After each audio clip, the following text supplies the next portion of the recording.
Assalamualaikum warahmatullahi wabarakatuh. Salam sejahtera, salam sehat untuk kita semua. Alhamdulillahirrabbilalamin. Wassalatu wassalamu ala asrafil anbiya wal mursalin Sayyidina wa maulana Muhammadin wa ala alihi wa sahbihi ajmain. Amma ba'du. Pada kesempatan kali ini kita kembali lagi ke mata kuliah akuntansi keuangan menengah yang diampu langsung oleh dosen Ibu Dr. Pujati SPD MPD dan Bapak Suroto SPD MPD. Pada tema kali ini, aktiva tetap dan properti investasi yang akan dibahas oleh kelompok 3 yang beranggotakan sebagai pemateri pertama yaitu Reza Widianingrum dengan MPM 2013-03-1067 dan pemateri kedua yaitu Anggun Lestari dengan MPM 2013-03-1011 dan pemateri ketiga yaitu Triwulan Handoko dengan MPM 2013-03-1031. Baik, langsung saja kepada pemateri yang pertama. Saya persilakan. Assalamualaikum warahmatullahi wabarakatuh. Izin memperkenalkan diri. Nama saya Reza Widianingrum, NPM 2013-03-1067 dari kelas A. Di sini saya akan membawakan materi yang pertama yaitu pengertian aktiva tetap. Menurut standar akuntansi keuangan atau PSAK nomor 16 paragraf 5 menyebutkan bahwa aktiva tetap merupakan aktiva berwujud yang diperoleh dalam keadaan siap pakai atau dibangun lebih dulu, yang digunakan dalam operasi perusahaan, tidak dijual dalam kegiatan normal perusahaan, dan memiliki standar manfaat lebih dari 1 tahun. Selain itu, menurut Kamus Besar Bahasa Indonesia, aktiva tetap merupakan kekayaan berwujud yang secara relatif tahan lama dan biasanya digunakan dalam menghasilkan barang dan jasa serta tidak disimpan untuk dijual lagi. Kemudian menurut Otoritas Jasa Keuangan, aktiva tetap merupakan aset dengan masa pakai di atas 1 tahun, dimaksudkan untuk tidak dijual, guna menunjang kegiatan operasional, antara lain berupa tanah, gedung, dan peralatan yang dimiliki atau disewa. Berikutnya adalah karakteristik aktiva tetap. Jadi aktiva tetap itu memiliki ciri bentuk fisik seperti bentuk dan ukuran yang jelas, digunakan dan dimanfaatkan untuk kegiatan operasional perusahaan, serta tidak dimaksudkan untuk dijual kepada konsumen perusahaan. Aktiva tetap ini juga memiliki manfaat lebih dari 1 tahun dan memiliki nilai yang cukup besar. Menurut Jerry J. Wegen tahun 2007, karakteristik aktiva tetap yaitu yang pertama, memiliki bentuk fisik, yang kedua, digunakan dalam kegiatan operasional. Yang ketiga, tidak untuk dijual kepada konsumen. Kemudian, menurut Sumarso SR tahun 2005, karakteristik aktiva tetap adalah sebagai berikut. Yang pertama adalah masa manfaatnya lebih dari 1 tahun. Yang kedua, digunakan untuk kegiatan perusahaan. Kemudian yang ketiga, dimiliki tidak untuk dijual kembali dalam kegiatan normal perusahaan. Dan yang terakhir adalah nilainya yang cukup besar. Kemudian perusahaan mendapatkan aktiva tetap dengan cara yaitu yang pertama pembelian tunai. Perusahaan bisa membeli aktiva tetap dari perusahaan lain dan dicatat dalam pembukuan sesuai dengan besar uang atau dana yang dikeluarkan. Besar uang yang dicatat termasuk segala jenis biaya yang diperlukan hingga aktiva tetap tersebut siap dipakai. Kemudian yang kedua dengan cara pembelian angsuran, yaitu pembelian secara mencicil akan mengecualikan biaya bunga selama masa angsuran tidak termasuk dalam harga perolehan aktiva tetap. Kemudian yang ketiga adalah barter dengan aktiva lain, yaitu pembelian aktiva tetap dengan menukar atau tukar tambah bisa dilakukan dengan membayar kekurangannya secara tunai. Oleh karena itu, harga perolehan adalah harga aktiva lama ditambah dengan uang tambahan yang telah dibayarkan jika ada. Kemudian yang keempat adalah hibah. Aktiva tetap juga bisa didapat dari hibah atau hadiah. Dan untuk mencatat harga perolehannya, maka digunakan harga pasaran aktiva tetap tersebut. Kemudian yang terakhir dengan cara dibuat sendiri, yaitu maksudnya beberapa perusahaan memilih untuk membuat aktivanya sendiri, seperti gedung, kantor, atau peralatan lainnya. Kemudian yang selanjutnya ada jenis-jenis aktiva tetap, yaitu pertama tanah atau land. Tanah biasanya digunakan untuk area pembangunan lapangan, gedung parkir, halaman, dan lain sebagainya yang dibangun untuk kepentingan perusahaan. Kemudian yang kedua adalah mesin atau machinery, yaitu alat-alat kerja yang mampu menunjang produktivitas perusahaan seperti mesin fotokopi, printer, dan lain sebagainya. Kemudian yang ketiga ada bangunan atau building. Bangunan atau building biasanya digunakan untuk tempat operasional perusahaan untuk menjalankan usahanya seperti kantor, toko, rumah toko, atau pabrik. Kemudian yang keempat ada kendaraan perusahaan seperti mobil, motor, truk, dan lain sebagainya yang digunakan untuk fasilitas transportasi perusahaan. Kemudian yang kelima ada perlengkapan. Yang keenam ada inventaris, yaitu peralatan yang dianggap merupakan alat-alat besar yang digunakan dalam perusahaan seperti inventaris kantor, inventaris pabrik, inventaris laboratorium, inventaris gedung, dan lain sebagainya. Yang terakhir ada prasarana, yaitu merupakan kebiasaan bahwa perusahaan membuat klasifikasi khusus prasarana seperti jalan, jembatan, roil, pagar, dan lain-lain. Kemudian yang selanjutnya ada pengelompokan aktivitas tetap. Untuk tujuan akuntansi dilakukan penggolongan aktivitas tetap sebagai berikut. Yang pertama, tidak terbatas seperti tanah untuk letak perusahaan, peternakan, maupun pertanian. Kemudian yang kedua, terbatas dan apabila sudah habis masa penggunaannya dapat diganti dengan aktiva yang sejenis. Contohnya adalah bangunan, alat, mebel, dan mesin. Kemudian yang terakhir adalah terbatas dan apabila sudah habis masa penggunaannya tidak dapat diganti dengan aktiva yang sejenis. Contohnya sumber-sumber daya alam seperti pertambangan. Selain itu, aktiva tetap juga digolongkan menjadi aktiva tetap berwujud dan tidak berwujud. Yang pertama, aktiva tetap berwujud antara lain, yang pertama aktiva yang memiliki sumber penyusutan atau juga depresiasi, misalkan seperti bangunan ataupun gedung, peralatan, inventaris, kendaraan, mesin-mesin produksi, dan lain-lainnya. Kemudian, yang kedua, aktiva yang mempunyai sumber dari depresi ataupun penyusutan, misalnya seperti tambang mineral, mineral deposit, atau sumber daya alam lainnya. Sumber daya alam ataupun tambang bisa habis dengan kegiatan-kegiatan eksploitasi kepada sumber-sumber tersebut. Oleh sebab itu, sumber-sumber alam harus dialokasikan pada periode-periode yang mana sumber daya alam ataupun tambang bisa membuahkan hasil. Kemudian yang ketiga, ada aktiva tetap. Kemudian yang ketiga, ada aktiva yang tidak mengalami sebuah penyusutan ataupun tidak mengalami depresi. Misalnya seperti tempat atau rumah yang di atasnya didirikan sebuah bangunan perusahaan dan yang lain sebagainya. Aktiva tetap berwujud adalah aset yang memiliki bentuk fisik dan bersifat relatif permanen.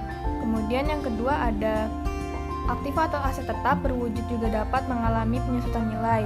Beberapa contoh dari jenis ini adalah gedung dan bangunan, tanah, peralatan, dan mesin. Kemudian ada aktiva tetap tidak berwujud, yaitu meski tidak memiliki bentuk fisik, namun aktiva tetap tidak berwujud juga memiliki peranan atau jasa yang besar untuk sebuah perusahaan yang dinyatakan ke dalam jaminan tertentu seperti lisensi, hak cipta, merek dagang, sistem keamanan, dan franchise. Sekian pemaparan materi dari saya. Materi yang selanjutnya akan dilanjutkan oleh teman saya. Baiklah, selanjutnya saya atas nama Anggun Lestari NPM 2013031011 akan melanjutkan presentasi materi berikutnya, yaitu penyusutan aktiva tetap. Aktiva tetap biasanya tidak digunakan untuk dijual kembali, tetapi untuk menghasilkan barang atau jasa karena digunakan secara berkala dalam waktu yang lama.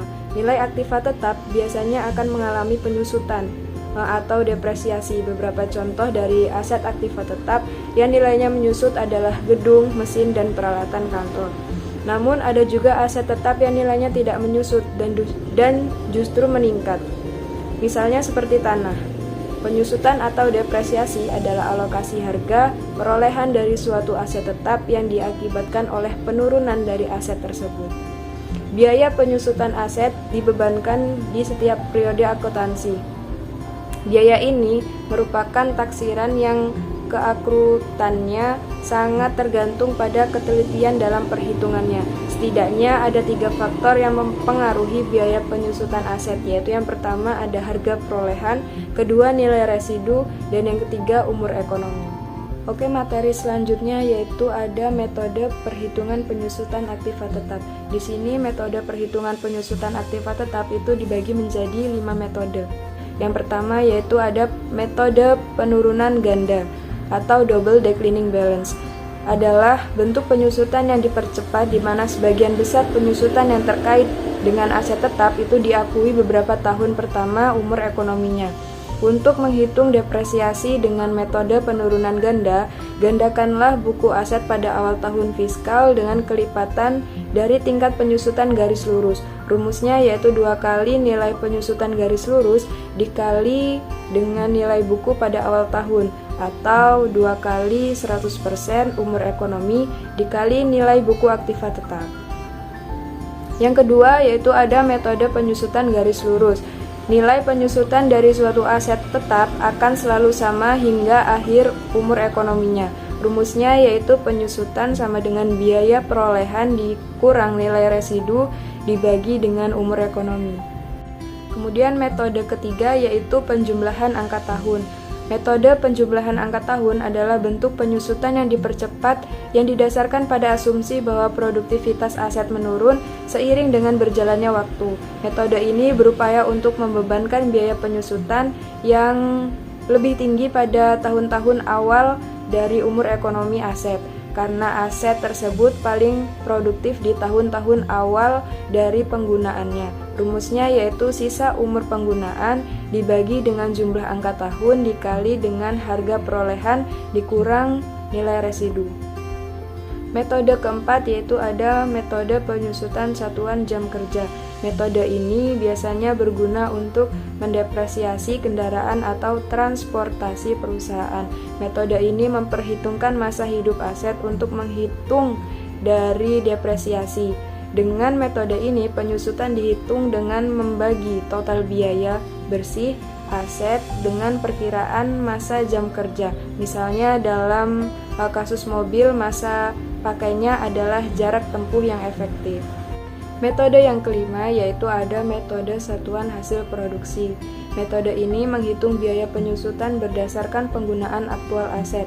Beban penyusutan aktiva tetap ditetapkan berdasarkan jumlah satuan produk yang dihasilkan dalam periode yang bersangkutan. Rumusnya yaitu beban penyusutan per tahun sama dengan jumlah satuan produk yang dihasilkan dikali dengan tarif penyusutan per produk, atau tarif penyusutan per produk sama dengan harga perolehan dikurang nilai residu dibagi jumlah total produk yang dihasilkan. Selanjutnya yaitu ada pengertian properti investasi. Properti investasi adalah investasi jangka panjang perusahaan di properti dengan tujuan untuk mendapatkan sewa atau apresiasi modal, itu termasuk tanah dan bangunan. Perusahaan mengakuinya sebagai aset jika ada manfaat ekonomi yang mengalir ke perusahaan di masa depan dan dapat mengukur biaya perolehan dengan andal. Baik, saya lanjutkan selaku pemateri ketiga, yaitu akan membahas jenis investasi properti. Jenis investasi properti ini terbagi menjadi 2, yaitu properti residensial berupa tempat tinggal, yaitu seperti kondominium, apartemen, atau rumah. Kemudian jenis yang kedua itu properti residensial tujuan bisnis, mencakup properti untuk tujuan bisnis, bukan tempat tinggal. Contohnya adalah ruang retail, lahan industri, dan ruang perkantoran. Berikutnya yaitu pengakuan properti investasi. Properti investasi diakui sebagai aset jika besar kemungkinan manfaat ekonomik masa depan yang terkait dengan properti investasi akan mengalir ke entitas dan biaya perolehan. Properti investasi dapat diukur secara handal. Kemudian pengukuran properti investasi. Properti investasi pada awalnya diukur sebesar biaya perolehan. Biaya transaksi termasuk dalam pengukuran awal tersebut. Dan biaya perolehan properti investasi adalah harga pembelian dan setiap pengeluaran yang dapat didistribusikan secara langsung, seperti biaya jasa hukum, pajak pengalian properti, dan biaya transaksi lainnya. Biaya perolehan properti investasi tidak termasuk biaya perintisan, atau bisa dikatakan kecuali biaya yang diperlukan untuk membawa properti ke kondisi yang diinginkan sehingga dapat digunakan sesuai dengan maksud manajemen. Kerugian operasional yang terjadi sebelum properti investasi mencapai tingkat hunian yang direncanakan dan jumlah tidak normal bahan baku, tenaga kerja, atau sumber daya lain yang terjadi selama masa pembangunan atau pengembangan properti. Biaya perolehan awal hak atas properti yang dikuasai secara sewa dan dikelompokkan sebagai properti investasi mengacu pada PSK 30 sewa, yaitu aset diakui pada jumlah mana yang lebih rendah antara nilai wajar properti dan nilai kini dari pembayaran sewa minimum. Setelah pengakuan awal, entitas dapat memilih antara model nilai wajar atau model biaya untuk kebijakan akuntansi atas seluruh properti investasinya. Untuk properti yang dikuasai melalui sewa operasional diklarifikasikan sebagai properti investasi dan harus diukur menggunakan mode nilai wajar. Untuk properti investasi yang nilainya wajar tidak dapat diukur secara andal atas dasar berkelanjutan, harus diukur dengan model biaya. Kemudian, keuntungan investasi properti. Berinvestasi di properti adalah ide yang bagus jika perusahaan berada di dalamnya untuk jangka panjang, bukan untuk keuntungan yang cepat. Keuntungan berinvestasi di properti diantaranya yang pertama yaitu menawarkan arus kas yang dapat diprediksi melalui pendapatan sewa. Yang kedua yaitu potensi keuntungan dari apresiasi harga. Yang ketiga yaitu perusahaan dapat memanfaatkan berbagai keringanan pajak sehingga dapat mengurangi biaya wajar dalam mengelola properti. Kemudian kelemahan investasi properti. Investasi di properti juga datang dengan beberapa resiko, yaitu yang pertama, investasi memerlukan uang muka yang lebih signifikan daripada kelas aset lainnya. Yang kedua, persyaratan hukum lebih kompleks, jadi biaya hukum terkait juga akan lebih tinggi. Yang ketiga, yaitu investasi properti sewa juga rentan terhadap perubahan di pasar perumahan. Yang keempat, keuntungan sewa tergantung pada kemampuan untuk tetap menyewakannya.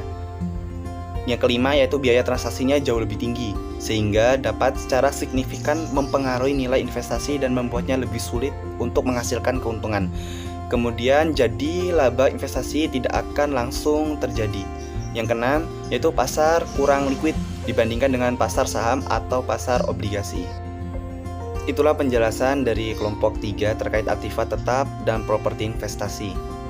Saya mewakili kelompok 3 pamit undur diri. Semoga pembahasan kali ini bermanfaat dan mengedukasi kita semua. Saya akhiri. Wassalamualaikum warahmatullahi wabarakatuh.